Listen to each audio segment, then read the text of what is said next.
When Daniel disappeared, Melissa waited exactly 6 hours before calling the police.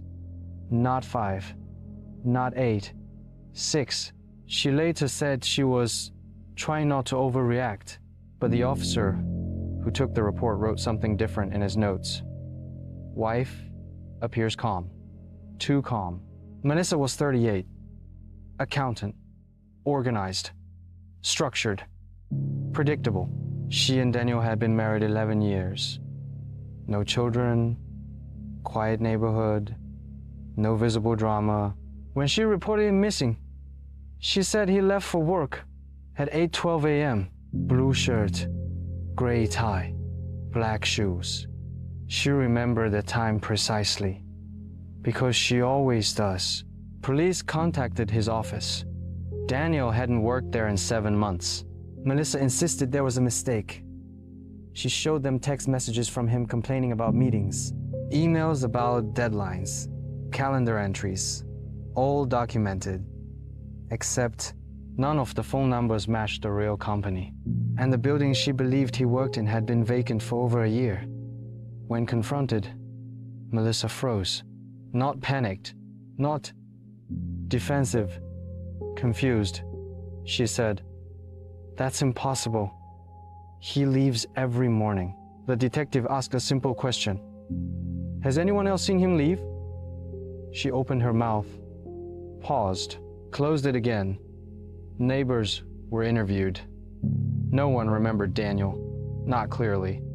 One said maybe they saw a man once. Another wasn't sure. No packages addressed to him had been delivered. The mailbox only had her name.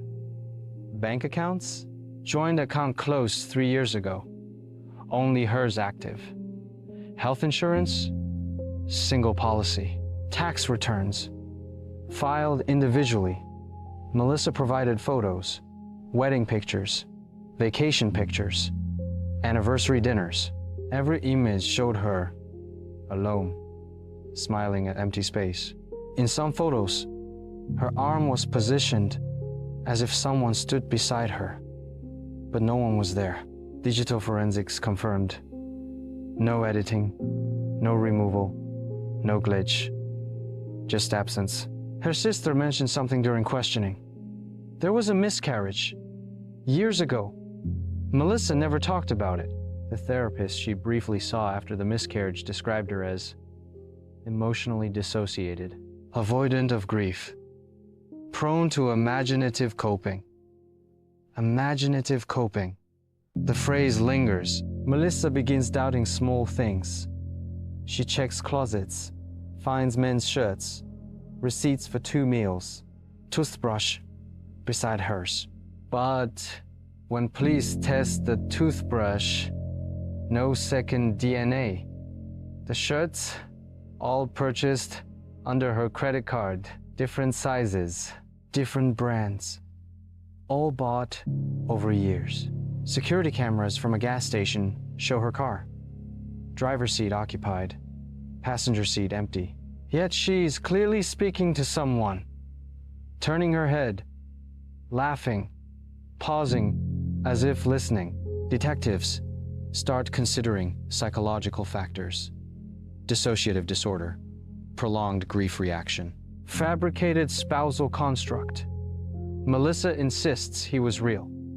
She describes his habits. He taps his fingers when nervous. He hates cilantro. He hums in the shower. He sleeps on his left side.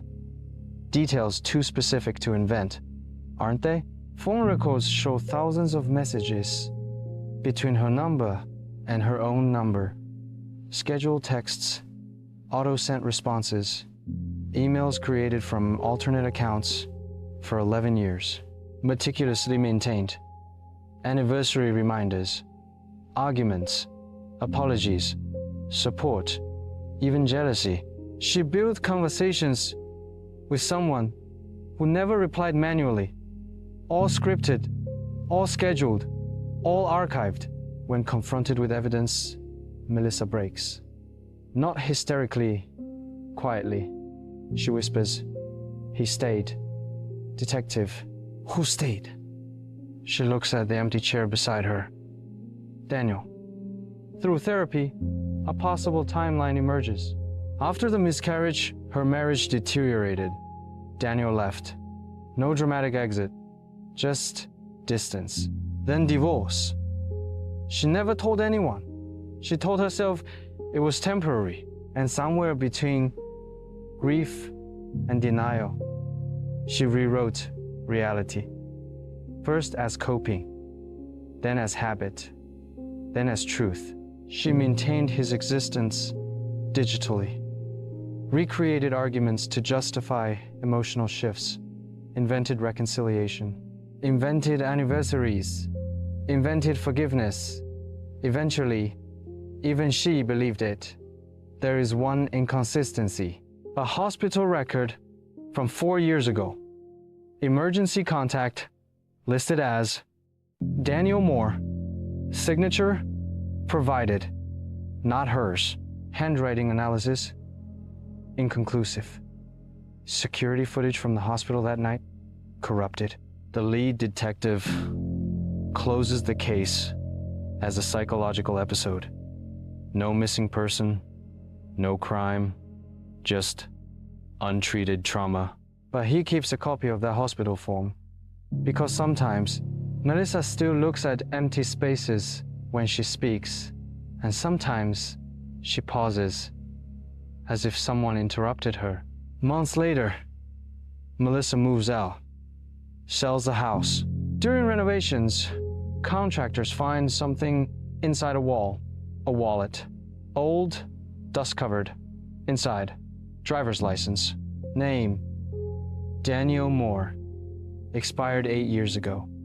Photo matches the man Melissa described. Police database? No record. No social security trace. No birth certificate. No fingerprints in system.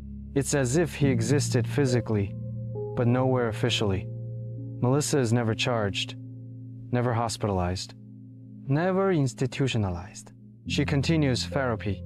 She continues speaking softly to empty spaces sometimes, but less frequently. The detective keeps the wallet in his desk drawer because the handwriting on the hospital form matches the signature in the wallet, and it doesn't match Melissa's. If Daniel never existed, who signed that hospital form? And if he did exist, why is there no record of him anywhere? Was he a fabrication? A shared delusion? A bureaucratic ghost? Or something worse? Something that slipped through the cracks of documentation, but not memory? Tell me something honestly. If everyone around you insisted someone you love was never real, how long before you start believing them? Or would you fight for a memory, even if it makes you look insane?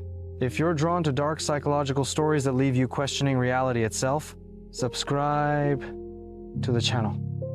Because next week, the line between memory and truth gets even thinner. And sometimes, the scariest thing isn't losing someone, it's realizing you might be the only one who remembers they were ever there.